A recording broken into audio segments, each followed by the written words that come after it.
Pemirsa, untuk membahas tema berikutnya terkait dengan tingkat pengangguran di Indonesia yang masih tinggi, kita sudah tersambung melalui Zoom bersama dengan Ibu Esther Sri Astuti, beliau adalah ekonom Indef. Halo, selamat pagi Bu Esther. Halo, selamat pagi, Salam Mas. sehat Ibu. Alhamdulillah sehat, salam sehat selalu. Ya, terima kasih juga atas waktu yang disempatkan. Ini menarik kalau kita bicara mengenai angka pengangguran, apalagi pandemi yang juga sempat menghantam dunia usaha di tanah air dalam 2 tahun terakhir. Kalau kita review sendiri bagaimana nih dengan dunia ketenaga kerjaan di Indonesia saat ini nih Bu? Ya, jadi kalau dunia ketenagakerjaan di Indonesia ini sebenarnya ada tiga ya masalah struktural yang harus diselesaikan. Oke. Yang pertama memang ada unskilled labor, yang kedua adalah mismatch labor, dan yang ketiga memang kurang lapangan pekerjaan gitu. Unskilled labor ini terjadi karena tingkat pendidikan ya tenaga kerja Indonesia itu memang rendah gitu. Hanya 12% saja tenaga kerja Indonesia yang berpendidikan tinggi. Nah, sementara untuk mismatch labor ini memang ada ketidakcocokan antara lapangan pekerjaan yang tersedia dengan tingkat pendidikan ataupun dengan skill yang dimiliki oleh tenaga kerja di Indonesia. Nah, kurang lapangan pekerjaan memang karena mungkin investasi yang masuk di Indonesia juga kurang gitu. Oke, tapi kalau kita lihat unskilled labor, kemudian mismatch, kemudian kurangnya juga lapangan pekerjaan, apakah ini juga menjadi kendala klasik yang terjadi dalam beberapa tahun terakhir menurut Anda? Betul, Hmm, betul. Jadi ini adalah masalah struktural atau masalah oke, klasik yang memang belum terpecahkan sampai dengan saat ini. Terlebih lagi pandemi COVID ini akan memperparah gitu. baik. Karena pandemi COVID ini kan mobilitas masyarakat terbatas, kemudian semua perekonomian jadi lesu karena kita didorong oleh konsumsi gitu kan. Oke, Nah, karena permintaan kurang, jadi mereka banyak sektor usaha yang bangkrut gitu. hmm. Tapi menarik data BPS yang sudah menyebutkan jumlah pengangguran di bulan Februari itu tercatat turun ya sekitar 350 ribuan begitu menjadi sekitar 8,4 juta orang. Ini per Februari 2022. Menurut Anda bagaimana? Apakah sebenarnya ekonomi kita sudah menggeliat lagi kemudian lapangan pekerjaan juga sudah mulai tercipta di beberapa sektor usaha misalnya? Iya, ekonomi kita sudah mulai menggeliat, Mas. Ini dibuktikan dengan misalnya ya kita apa di jalan apa itu sudah rame, sudah macet kan kalau di Jakarta. Terus kemudian kalau kita pergi ke mal-mal sudah sesak gitu. Jadi itu adalah bukti nyata bahwa perekonomian kita itu sudah menggeliat, sudah membaik lah. Hmm. Karena kita tahu bahwa angka COVID ini juga sudah relatif menurun ya, tetapi tetap harus waspada karena di New York, di Cina itu sudah ada mulai varian baru. Oke. Nah, kalau melihat kondisi seperti saat ini, kira-kira mungkin strategi apa yang perlu ditetapkan sehingga tetap terjaga juga ini dari pencipta lapangan kerja, kemudian iklim dunia usaha juga di tanah air? Ya, strateginya adalah yang pertama kita harus menyelesaikan ya problem COVID ini terlebih dahulu. Oke. Kalau COVID ini angkanya sudah mulai turun atau bahkan zero, itu adalah suatu sinyal bahwa memang ekonomi sudah mulai menggeliat dan ini sinyal juga bagi sektor usaha untuk apa namanya hidup lagi gitu. Nah, kalau sektor usaha sudah hidup lagi, mereka pasti juga akan merekrut ya tenaga kerja lebih banyak. Itu yang pertama. Jadi problem COVID harus selesai dulu. Oke. Yang kedua, kembali ke laptop ya. Jadi problem atau masalah struktural yang memang sudah ada di Indonesia sejak zaman dulu itu harus diatasi ya. Solusinya Hmm. bagaimana?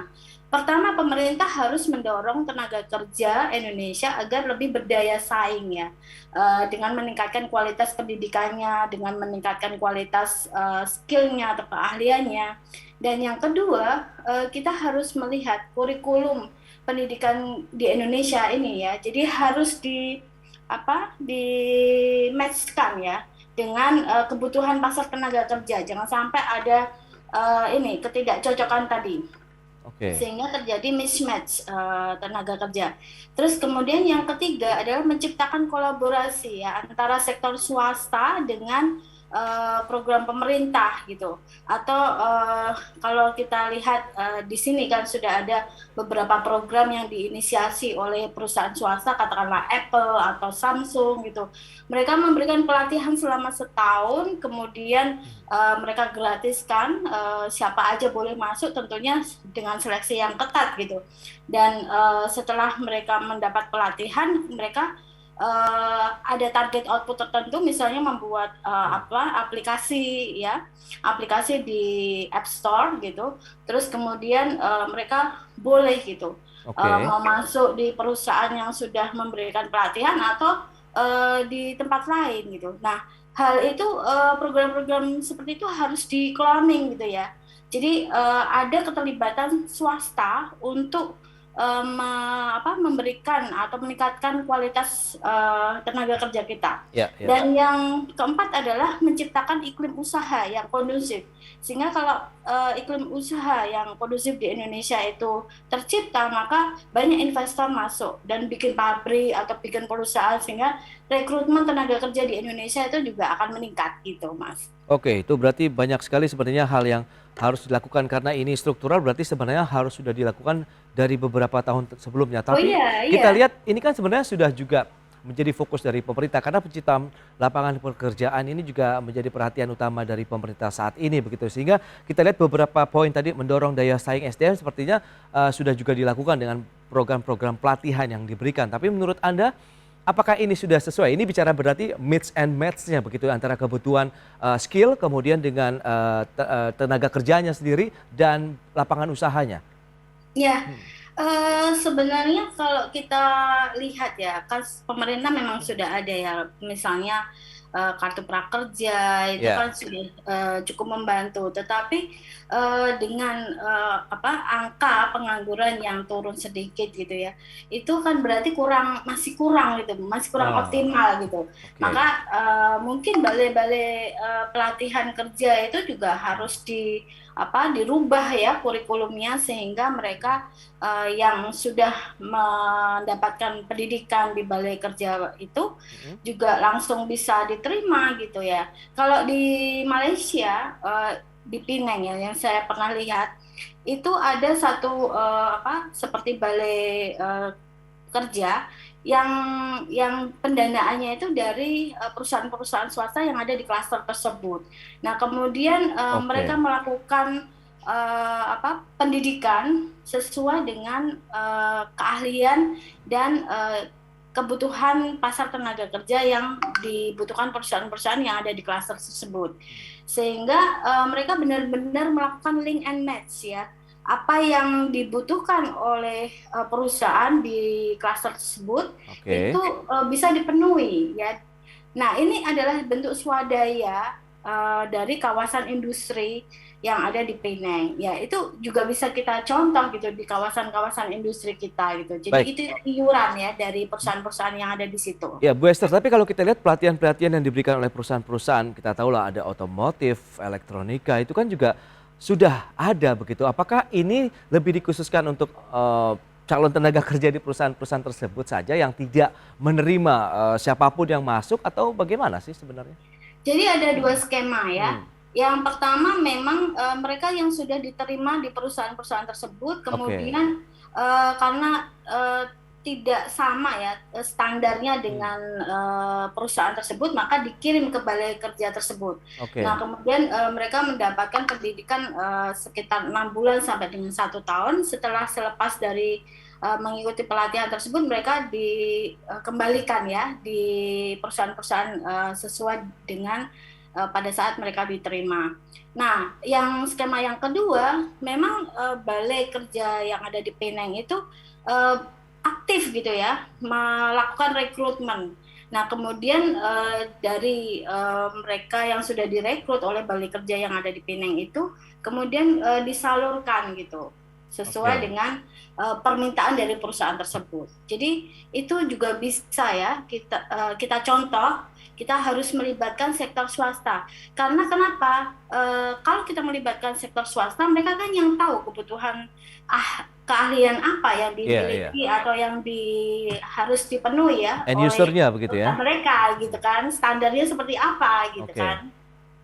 Itu dia, berarti memang perlu ada optimalisasi berarti sebenarnya hubungan industrial lagi kalau kita bicara mengenai tapi dari sisi Betul, pemerintah, kemudian, pelaku usaha betul. begitu sehingga nanti, kebutuhannya bisa sesuai begitu. Tapi Ya, ini bicara mengenai kurikulum pendidikan kalau tadi Anda katakan juga ya. kan menjadi salah satu poin. Nah ini apakah bisa menyesuaikan atau yang informal jadinya?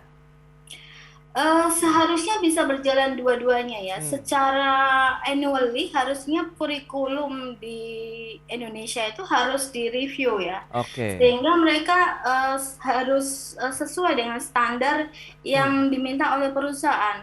Atau paling tidak ini sudah ada program bagus, misalnya mhm, magang ya, ya, magang kampus merdeka. Jadi di mana mahasiswa itu dibebaskan untuk berapa SKS itu diganti dengan program magang di perusahaan yang mereka pengen magang gitu. Itu oke, juga sudah mulai terimplementasi dan hasilnya memang luar biasa gitu ya. Antara mahasiswa yang sudah pernah magang dengan mahasiswa yang tidak pernah magang itu kalau mereka kerja itu langsung tune in ya bagi mereka yang langsung magang gitu.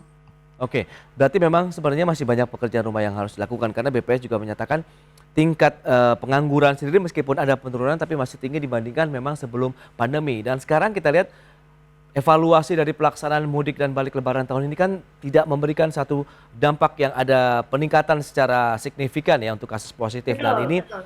berarti transisi menuju endemi juga akan terbuka lebar, berarti peluang lagi untuk penciptaan lapangan kerja juga akan semakin baik. Nah, sektor-sektor Betul. usaha apa saja yang perlu difokuskan oleh pemerintah kita bahas di segmen berikutnya. Bu Esther, kita akan jeda dulu sebentar.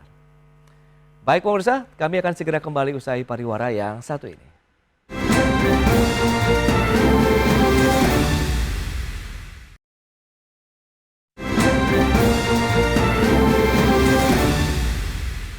Terima kasih Anda masih bergabung bersama kami dalam Market Review dan sebelum kita lanjutkan kembali perbincangan bersama dengan Ibu Esther Sri Astuti, Ekonom Indef, berikut ini kami sampaikan infografik kembali terkait dengan data dari tingkat pengangguran terbuka ini dari sisi provinsi yang memiliki juga rata-rata tertinggi ya secara nasional. Ini mana saja sih untuk TPT-nya? Kita lihat ada DKI Jakarta dengan kisaran 8%, kemudian Banten 8,53%, Jawa Barat 8,35%, kemudian Kepulauan Riau 8,02%, Kalimantan Timur 6,77%. Itu dia 5 provinsi dengan TPT yang lebih tinggi dibandingkan dengan rata-rata nasional. Selanjutnya, dari sisi tingkat pengangguran terbuka menurut daerah tempat tinggal. Ini perbandingan Februari 2021 dengan tahun ini ya nampaknya juga dominasi masih di wilayah perkotaan ya. Kalau tahun lalu 8%, kemudian di Februari tahun ini ada sedikit penurunan menjadi 7,61%. Sementara di pedesaan juga tidak jauh berbeda, ada penurunan dari 4,11% menjadi 3,72%. Ya, kita lanjutkan kembali perbincangan bersama dengan Ibu Esther. Ya, Ibu Esther dengan data yang tadi sudah disampaikan begitu 5 provinsi dengan TPT yang lebih tinggi dari rata-rata nasional tadi juga kebanyakan kisarannya 8% begitu. Apa yang bisa kita lihat dengan kota-kota ini?